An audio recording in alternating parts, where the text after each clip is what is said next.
Polémica está, como ha estado a lo largo de toda la semana. Pablo Bollosa. Pablo, ¿cómo estás? Hola, Manuel, es un gusto saludarte. Gabriel Díaz, ¿cómo te va? Manuel, ¿cómo te va? Sergio Vela. Mi querido Manuel. Sergio, gusto en saludarte. Gusto. ¿Cómo están? ¿Cómo ven el asunto? A ver, ahora desdoblamos el asunto de los fideicomisos. Empecemos por este último, si les parece. El tema del cine, de Fidecine.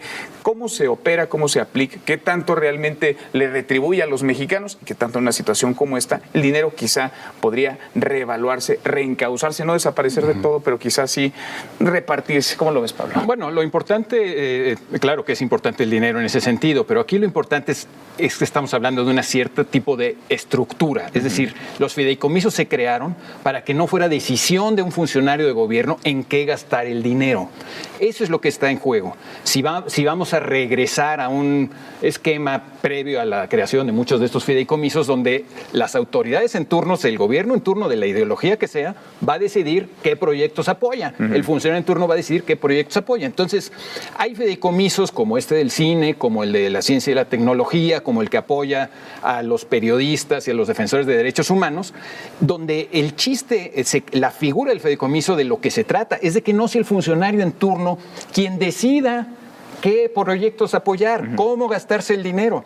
Y lo que estamos discutiendo ahora es justamente que, al parecer, en la iniciativa lo que quieren es que regrese a la autoridad de los sabios funcionarios públicos decidir, por ejemplo, a qué periodistas apoyar, esa bolsa, a qué defensores de derechos humanos y que apoyar. Se la repartan a los cuates. O qué película apoyar. ¿Y no pasa eso ya? ¿Cómo lo ven? Bueno, a ver, el punto que menciona Pablo creo que es muy importante. Los fideicomisos, hay que aclararlo, tienen personalidad jurídica propia. Y eso significa que van más allá en sus acciones de los ciclos administrativos, van más allá de los sexenios. Y como dice Pablo, tienen un comité técnico que es justamente donde se discute la utilización de los recursos. A mí lo que me preocupa es que volvemos a ver en este caso la idea de que si algo está mal hay que desmantelarlo y hay que romperlo y hay que aniquilarlo. A ver, un país, una sociedad es como una casa ya habitada. Si tenemos una gotera, no vamos a tirar la casa y nos vamos a quedar sin techo para volver a hacer toda la plomería. Arreglamos la gotera. Yo no dudo en forma alguna que haya muchas cosas que arreglar en toda la administración pública, pero pareciera que estamos viviendo una época en la cual es preferible destruir en lugar de reparar. Gabriel. Sí, en efecto. Yo creo que la figura del fideicomiso, esa autonomía de la que goza y la determinación para los fines que hay que usar ese dinero, está claramente dictada por los especialistas en la materia y no por los burócratas de turno. Por definición, un fideicomiso tiene una vida interseccional, digamos. Pero en esto es una más, yo creo que son de las salidas, no en falso, son las salidas en ensayo. Vamos a ver qué pasa. Aquí hay ahorita el Estado está, el gobierno muy menesteroso de recursos, está buscando, pero con candelas escudriñando a ver de dónde lo saca. Entonces, esta fuente le pareció adecuada.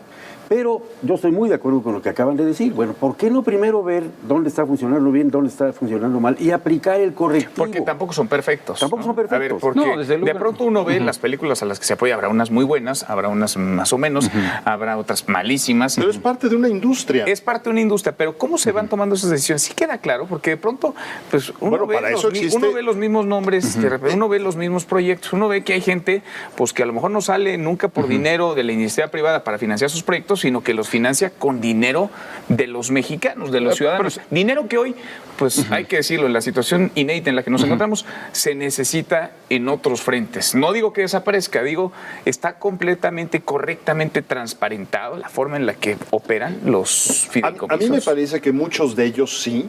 No podría yo decir si todos lo son, no soy especialista en todos los fideicomisos, pero los que han existido en materia cultural, sí me parece que han operado. Y acabamos de ver hace unos minutos a la directora del Instituto Mexicano de Cinematografía dando una cifra. Es decir, hemos alcanzado más producción cinematográfica que en los años precedentes, ¿no? Y más calidad, diría. Bueno, me parece que los fideicomisos no están nada más, porque esos son fondos para el cine de autor, el cine de calidad, son mecanismos distintos. Uno es simplemente para apoyo a la industria en general, sin estar cuestionando qué tipo de cine sea.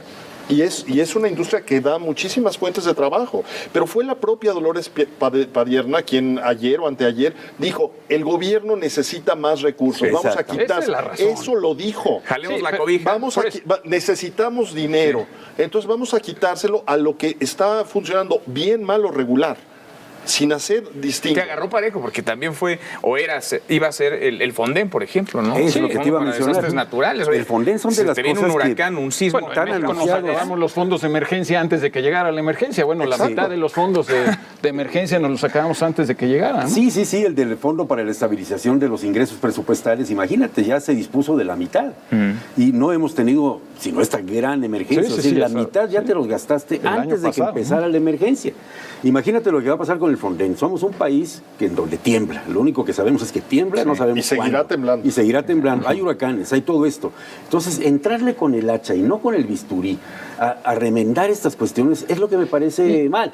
Yo creo que sí hay muchas cuestiones en donde puntualmente no están funcionando. Pues echémosle el ojo, hagamos el correctivo. Pero preferimos tirar la casa por la gotera, como dice Sergio. Sí, claro, pero es el reconocimiento. Pasó con el tema del aeropuerto también. Sí, claro. Antes del inicio de esta administración. Es decir, si había irregularidades, no, vamos a cancelar una obra que estaba ya en marcha y que además iba a potenciar enormemente.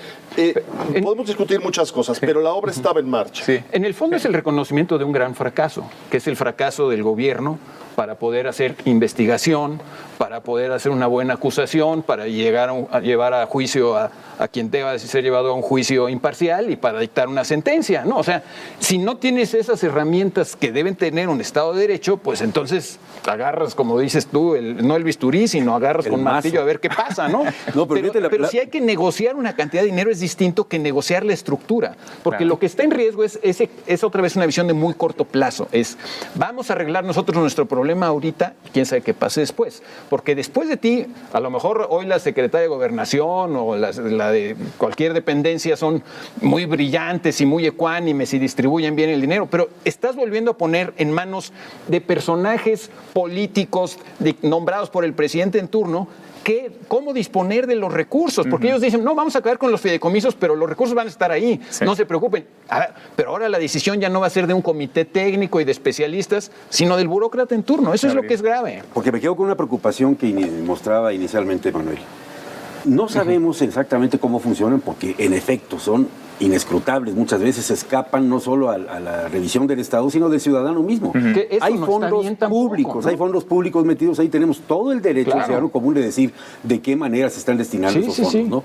Pero eso no quita lo que acaba de decir Pablo, porque estamos volviendo al vicio anterior, al que provocó precisamente la existencia de los fideicomisos. Entonces, volvámonos al gobierno para que sea una cosa burocrática, para que haya compadrazgo, para que haya influyentismo y para que quede en la total opacidad, ¿no? Ahora, parece que estamos en tiempos de ocurrencia, ¿no? En tiempos de ocurrentes, en tiempos de ligereza, porque se ponen sobre la mesa iniciativas o se amenaza con poner sobre la mesa iniciativas que se retiran de inmediato ante la lluvia de críticas y la polémica. Es este asunto, pero también es lo que el domingo, a través de una carta, daba a conocer el presidente Morena, Alfonso Ramírez Cuéllar. Alfonso Ramírez Cuéllar, que ya después matizó, dijo que no dijo lo que se había dicho, lo que estaba escrito y firmado por él, en torno a que el INEGI tuviera unas facultades casi plenipotenciarias para ingresar a los domicilios de los ciudadanos a medir la riqueza. ¿Estamos en temporada de ocurrentes, Sergio? Bueno, me parece que estamos en una época en la que hay muchas ocurrencias, pero yo tengo la sospecha de que detrás hay otra intención. Es decir, que muchas veces estos son distractores para simple y sencillamente concentrar el ejercicio del poder y ejercerlo de manera unipersonal y autoritaria. Entonces, eso me parece aún más preocupante. Hace unos minutos estábamos viendo, y lo comentábamos antes de iniciar la charla ante la Cámara, las cifras, los datos sobre la contaminación de las refinerías. Sí. Bueno, y se persiste en esa idea. Bueno, es gravísimo que no haya una acción ciudadana generalizada, de decir, no es posible dañar así el medio ambiente y la salud de los individuos. Pero lo que hay es un ejercicio unipersonal, del poder. Y, así que yo no sé si la ocurrencia queda nada más en ocurrencia. Ajá. Sí estamos rodeados de ocurrencia, pero creo que hay mucha más tela de fondo. Yo no sé si se trata de distractores o cosas así, pero cuando ves algunos ideólogos académicos de izquierda, de estos nuevos que han surgido últimamente, por ejemplo, hablan mucho del elemento del miedo, sí, de que el miedo es una de las herramientas de control de la población. Y muchas de estas ocurrencias pues dan miedo, porque creo que mucha gente reaccionó con miedo a, oye, ahora van a venir del INEGI, van a entrar en mi casa, quién sabe quién va a entrar en mi casa a ver qué tengo y va a decidir si corresponde con mi nivel de ingresos o no corresponde. Si me cobran o no más impuestos. O si me cobran más impuestos o no. Yo creo que eso es peligroso y creo que muchas de esas ocurrencias se tratan de meterle miedo. Vamos a meterles miedo de que se va a acabar su fondo del cine, de que se va a acabar su fondo de la ciencia y vamos a ver qué pasa, ¿no? Pues a mí, a propósito, déjenme ser ocurrente. A ver. Yo creo que son ocurrencias que vienen con ojos de precisión. Yo creo que el gobierno, y no es casual que venga del partido en el poder, está cambiando el discurso un poquito hacia la desigualdad. Está tratando de hallar culpables porque le pilló la crisis precisamente después de un año terrible de inicio, ¿no? Entonces está el peligro de naufragio económico, aparte de la crisis que viene es verdaderamente inconmensurable. Entonces hay una necesidad de cambiar. ¿Ahora qué vamos a hablar? Vamos a hablar de la desigualdad. Vamos a ir sobre las causas de la desigualdad y dónde vamos a buscar en los ricos. Y está bien centrado ese debate, esa discusión, la desigualdad, la riqueza, el desarrollo, el bienestar, la felicidad. Está bien centrada, digamos, la discusión, o están tratando de centrar. Yo creo que es un gran velo para tapar lo que está haciendo ya una economía que no está teniendo frutos y por la crisis que viene. El hecho de tratar de cambiar los indicadores económicos, decir, no piensen en volúmenes, esa es una cuestión de economía neoliberal, ¿sí? Vamos a pensar en otras que sean unos indicadores que tú los puedas manejar a tu antojo. ¿Quién demonios te va a decir qué es bienestar o qué no es bienestar? Aunque se haya dicho que ahí van a venir expertos, sociólogos, econometristas, etcétera, etcétera. Finalmente, el gobierno lo que quiere es tener una variable que le acomode a él. Porque las que están ahorita no le acomodan. Hablar de menos 8... Eso es desprecio a todos los especialistas. Claro. A 150 años de ciencia económica, ¿no? Estamos viviendo una época en la que constantemente se hace denuesto de los datos y se piensa que los datos son opinables, los datos son objetivos. Pero esta realidad en la que estamos, inédita, típica, no nos tendría que obligar también a repensar eso. Lo platicamos la semana pasada que hablamos de la creatividad. No tendría que obligarnos a ser un poco más creativos y decir, quizá sí el PIB mide algunas cosas, pero a lo mejor se queda corto en otras. Pero todo el mundo lo admite. O sea, no creo que haya ni siquiera economistas que crean que el PIB lo es todo. O sea, el PIB mide ciertas cosas y hay cosas que no se miden en el PIB. Por ahí leí una frase muy bonita que decía de un economista, todos los modelos están equivocados, pero algunos modelos son útiles.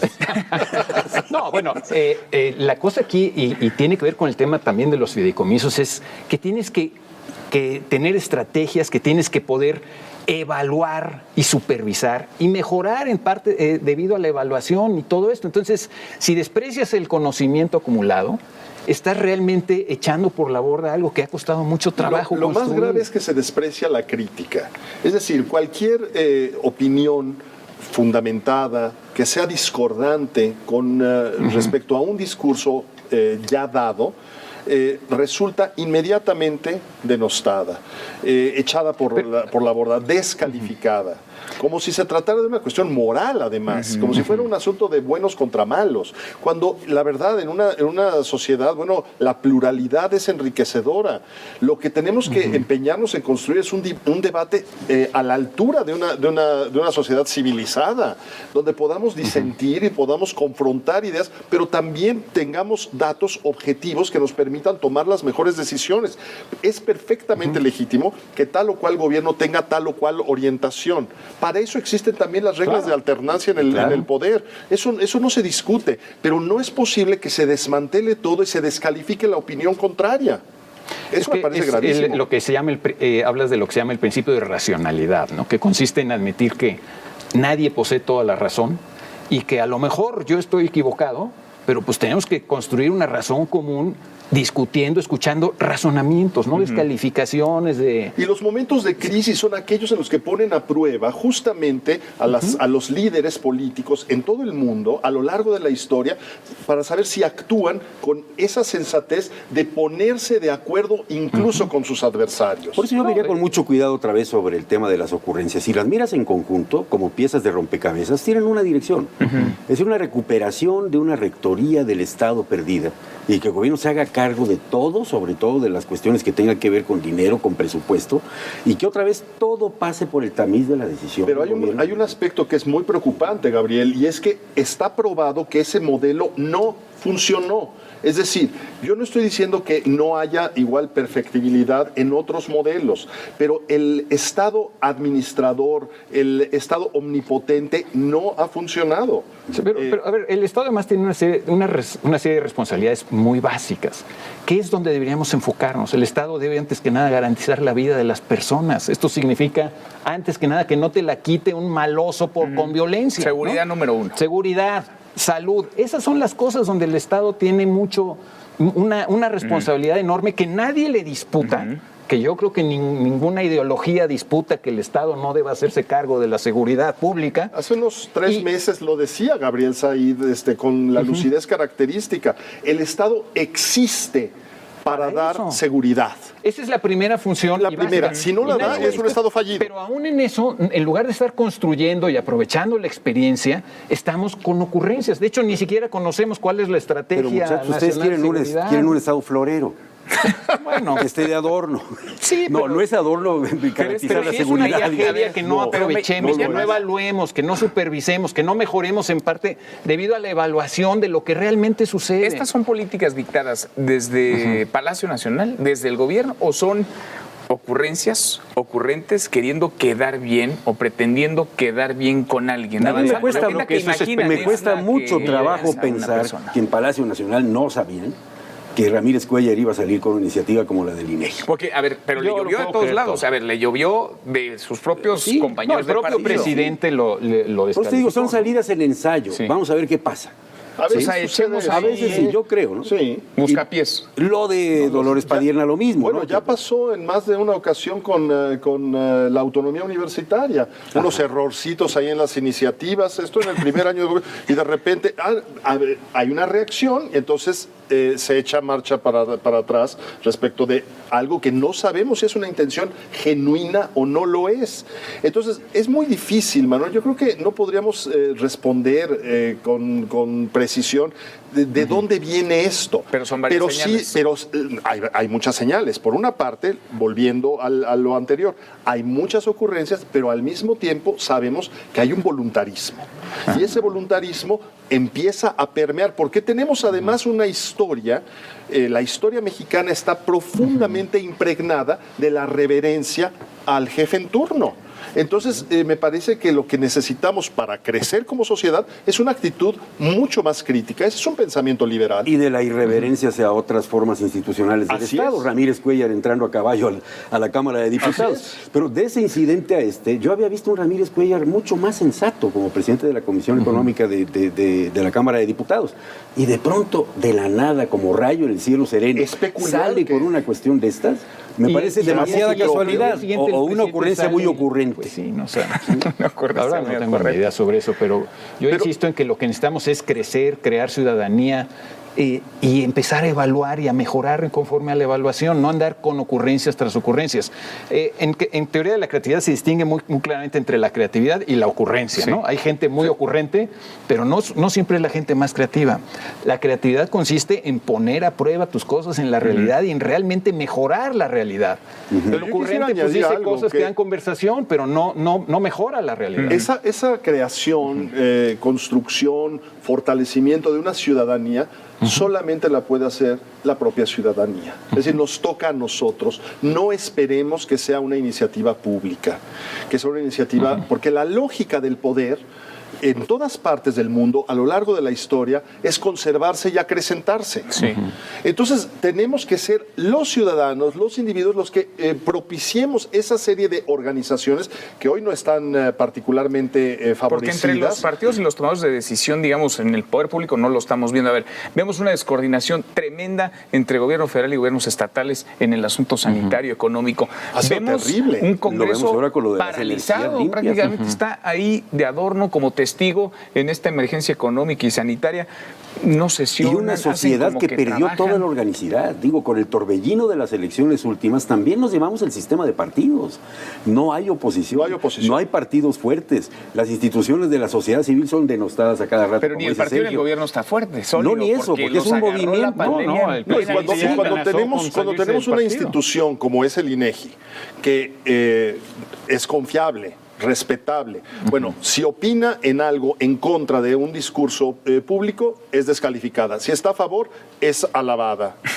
Entonces, creo que tenemos que llevar también un recuento de las inconsistencias. Pero lo que dices también nos hace pensar en que hay que revalorizar muchas cosas que sí tenemos y que sí hemos logrado en decenas de años de trabajo, de ciudadanía, de construcción, de discusión.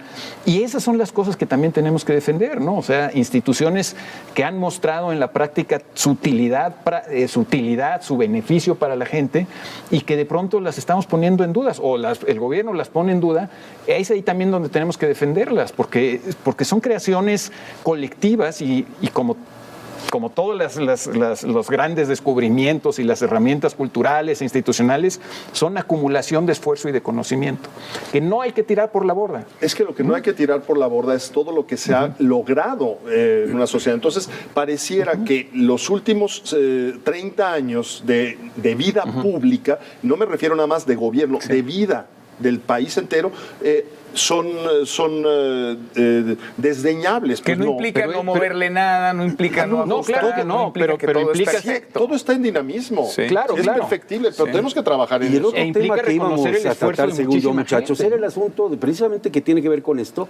Lo que nos trajo el COVID fue irnos a la casa y encerrarnos todos, es abandonar el espacio público. Sí. Es decir, todos nos metimos en la casa y estamos recibiendo mensajes políticos y de todo orden, ya no en el ágora, ya no en la discusión, ya no en lo otro. Ojalá que esto tenga un fin bueno, ¿no? Que aprovechemos los adelantos tecnológicos para hacer por las conferencias por televisión y todo lo demás. Pero sí, esta reclusión nos alejó del espacio público, nos mandó a un ámbito privado que está donde ha prevalecido también el miedo. Oye, y la tensión en redes, porque como todos estamos a través de lo digital, lo electrónico, la tensión, las redes sociales se han convertido en una verdadera arena, en un ring en donde vuela lodo de un lado a otro. Le seguimos el próximo viernes. Claro que sí, Manuel. Claro, Pablo, muchas gracias, Gabriel. Buen fin de semana. Muchas gracias. Pablo, a usted, gracias por vernos. Nos encontramos el lunes. Se queda con todo personal. Buen fin de semana. Soy Manuel López San Martín. Pásela muy bien.